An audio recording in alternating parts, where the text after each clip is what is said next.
おはようございます。私は今茨城県水戸市に来ております。ここは JR 水戸駅前の水戸黄門助さん覚山像でございます。今日は東京からの日帰り旅行で茨城県の、この辺をねぐるっと1日ドライブ旅で観光していきます。このチャンネルでは日本全国旅する様子を投稿しております。ぜひこの機会にチャンネル登録お願いします。水戸駅北口、めちゃくちゃ広い。マジでめっちゃ広くない？これは何なんだろう。休憩所？これは水府提灯というそうです。そして水戸は日本三大提灯産地だそうです。ということで早速レンタカーを入手しに行きます。やっぱ映えるね、晴れてると。水戸三の丸パーキング、あそこの屋上にカーシェアがあるそうです。ということでレンタカーゲッチしました。これ返すとき大変だね。屋上にあるカーシェアだからなかなか大変ですね。これまず1階に降りるまでが大変なんだよな。7階からスタートっていうね。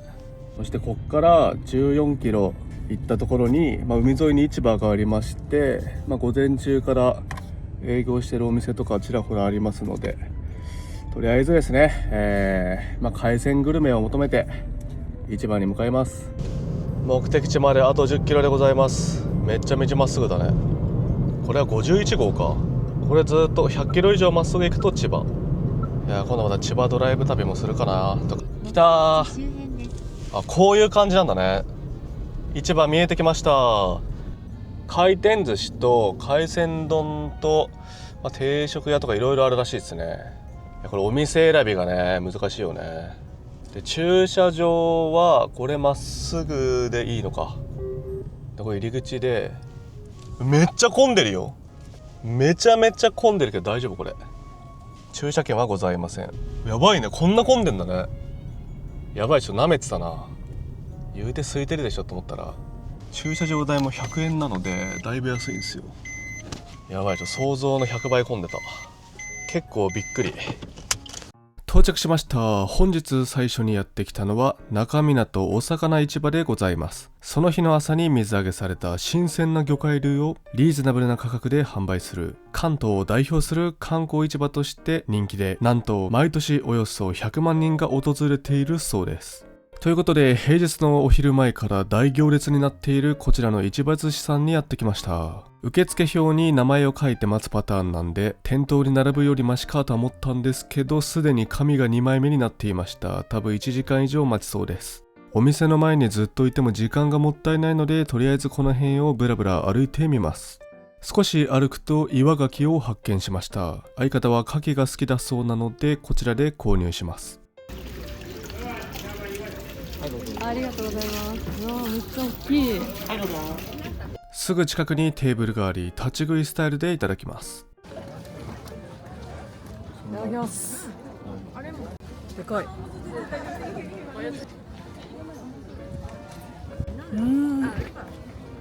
カニ甲羅蒸し丸ごとカニ汁。1時間ほどで入店できました。カウンター席がずらっと並ぶタイプのお店で、回転が早くてどんどんお客さんが入れ替わっていきます。とりあえず気になるお寿司を注文していきます。ネタが大きくてね、この1貫のボリュームがすごいです。特にタイが美味しかったです。続いて巨大なあん肝、思わず手を伸ばして取ってしまいました。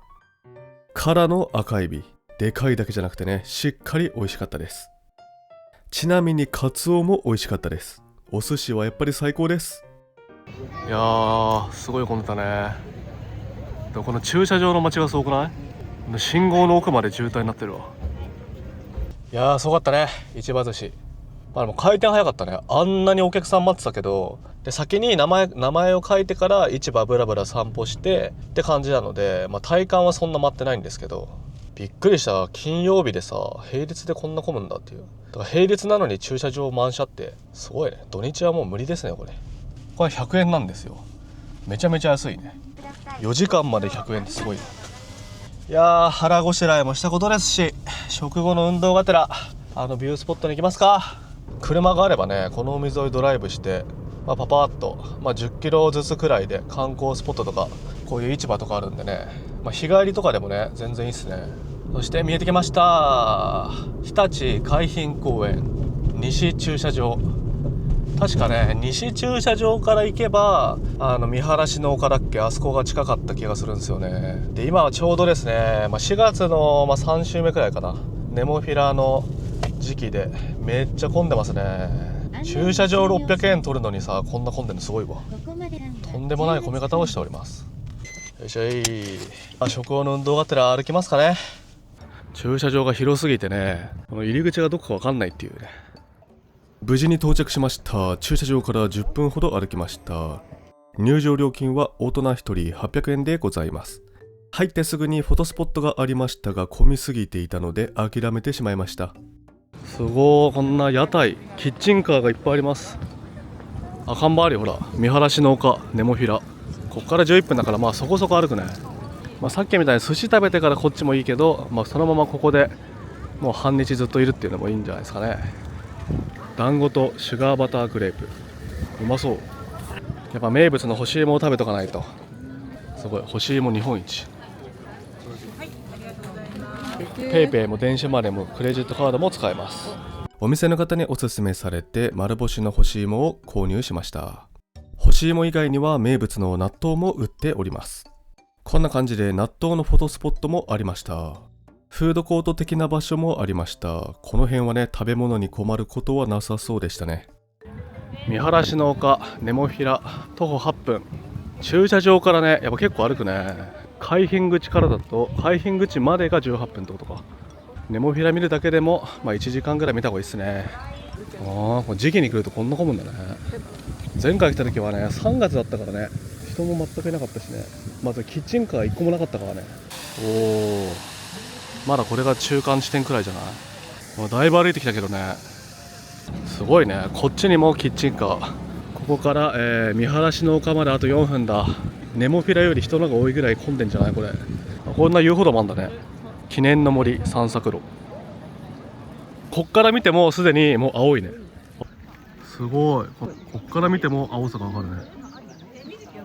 到着。すごいね。もう肉眼だとすごいね。確かに想像以上に青い。こんな広範囲なんだね。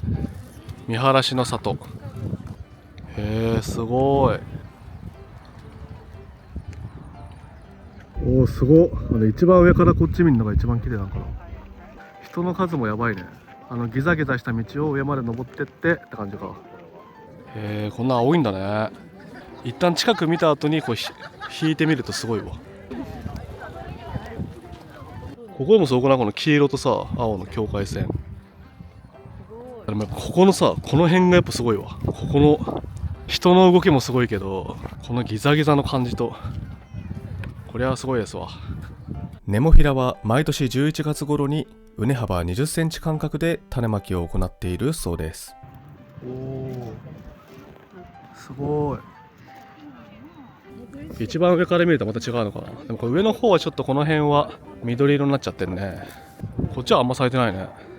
あ、すごい、海が見える。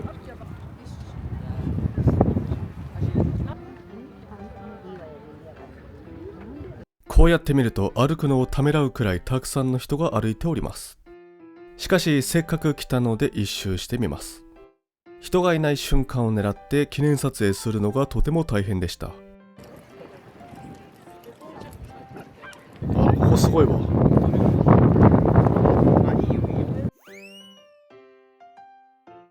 だいぶ進んできました。この辺の景色も最高です。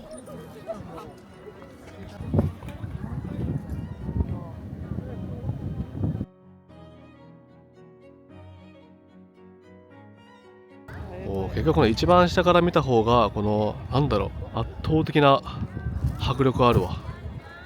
なんだろうね、なんか圧迫感あるというか、上から見てもすごかったけど下から見るのが一番すごいね。いや、すごかったね。次はいつ来れるか分かんないから、もうとりあえずいろんな角度で記念撮影しまくりました。ネモフィラもすごいけどこっちもすごい。すごい、このドアも記念撮影で行列ができております。おお、日立いやー、ネモフィラすごかったっすね。カメラで映えるように撮影するのが難しかったけど、肉眼で下から見た時の迫力すごかったわ。ただこれ駐車場がね広すぎて、あ、空いてると思ってすぐ止めちゃうとめちゃくちゃゲートまで遠かったんで、なるべくですね、これ駐車場になんか ABCD とか書いてあるんで、西の駐車場だったら A が一番近いのか。西の駐車場の A に止められればかなり近いです。今回私は D に止めてしまったので、入場ゲートまでで10分ぐらい歩いたのかな。でそっからネモフィラまでが15分ぐらい歩くので、他の一番上まで登ってって考えたら1時間半から、1時間半は見積もった方がいいですよね。ネモフィラだけでもそんぐらいって考えるとすごいね。こんな混んでると思わなかったよね。おー、すごい海が見えてきました。で次は、この近くにあるですね、ちょっと変わった神社に行ってみます。この海沿いまっすぐ進んでいって目的地まではあと 1.4 キロでございます。ここ温泉あるんだ。ラジウム温泉。あ、ここにも温泉ある。天然温泉。あ、これが駐車場かな。うわー、すごい坂。よいしょ、到着しました。駐車場は結構広いですね。こっち側から入る感じか。星芋神社。星芋って書いてあるわ。結構最近できた神社なんですよ、ここ。すごいなんかフォトスポットがめっちゃ増えてる。あ、カフェもあるんだね。日本一小さな芋畑。すごい。あ、ここも鳥居越しに海が見える。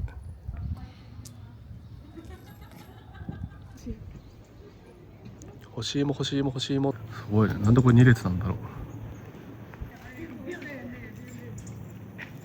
薩摩編は人類の集団生活が始まった紀元前3000年に熱帯アメリカのメキシコ、コロンビア、ベネズエラの熱帯低地のサバンナ気候で誕生した。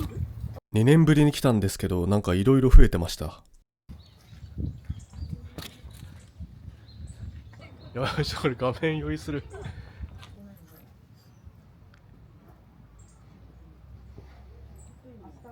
干し芋の神様。なんか手水舎もなんかおしゃれ。やっぱこれ斜めが一番映えるわ。休憩所の前に癖の強いフォトスポットを発見したので早速撮ってみます。チャンネル登録高評価お願いします。すごい。あ、ネモフィラもあるよ。ここにネモフィラと黄金のハート鐘、芋の葉ハートの形をしております。これは日本一小さな芋畑。ジェットスキーに乗車してお写真をお撮りください。すごい。チェーンソーアート、カジキマグロとフクロウ。スイートポテトうまそうだね。まだあんのかな。限定20個ということで、休憩がてらホットカフェラテと数量限定1日20個までスイートポテト300円。いざ実食。うまい。ちゃんとこの芋の甘さだけでいってる感じがするわ。なんか甘すぎない。うまい。やっぱ芋うまいな。これちょっとおかわりありくらいうまいわ。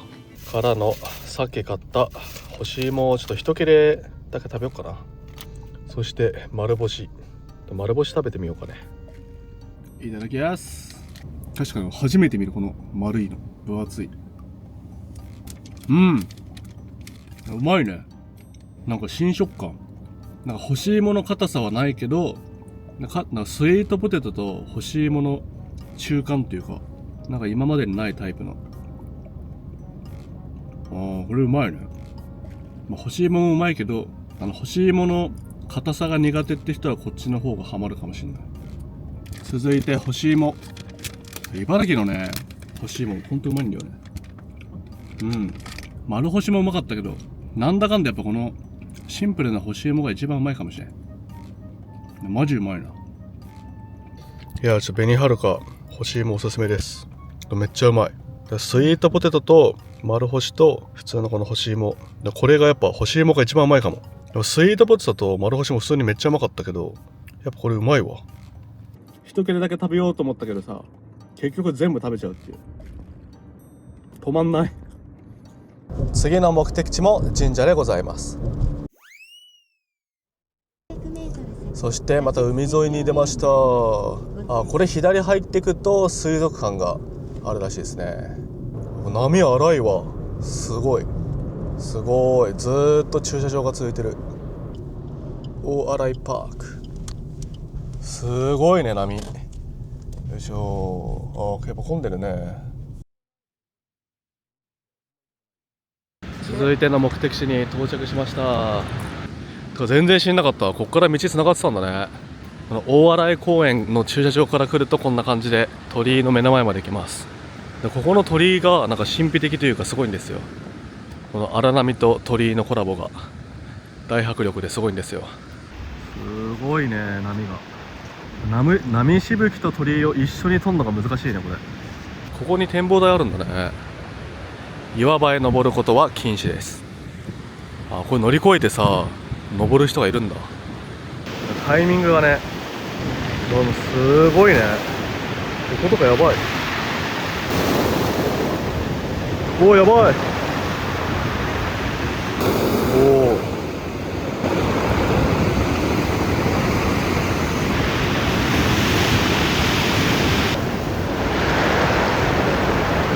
おすごい。やばー。すごいね。おおすごい。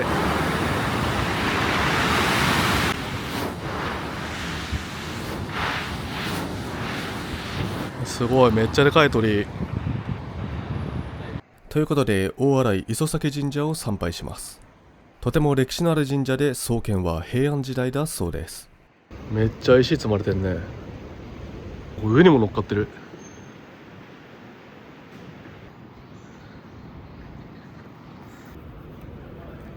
大洗磯崎神社の大神様です。たくさん撫でて大福をいただいてください。拝殿や本殿は1730年に完成した江戸時代の建築だそうです。御祭神は大名鞭の命でございます。やっぱ何回見てもすごいわ。こちらの神磯の鳥居は856年に神が降り立ったと言われる地だそうです。ということであっという間にもう5時前だ。いやでもなんだかんだ弾丸日帰り観光になってしまいましたが、割といい感じに満足できる一日でしたね。ネモフィラがあんなになんか広範囲になってると思わなかったな。神秘的な鳥居も見ることもできて、ユニークな星芋神社も参拝できて、いい感じの一日でしたね。なんか芸能人じゃないこれ。誰これ。まさかテレビロケの撮影、こんな時間で撮影あんだね。ここにも鳥居があったんだ。めちゃめちゃでかい鳥居だね。そして水戸駅付近まで戻ってきました。意外と道空いててすぐ着いたね。そうだ、こっからこのパーキング7階、カーシェア7階なんだよな。7階まで登んないといけないんだ。来た。いや長え、7階長え。到着しょい。ありがとう水戸黄門。水戸駅南。ご視聴ありがとうございます。北海道から沖縄まで日本全国を旅行中。チャンネル登録高評価お願いします。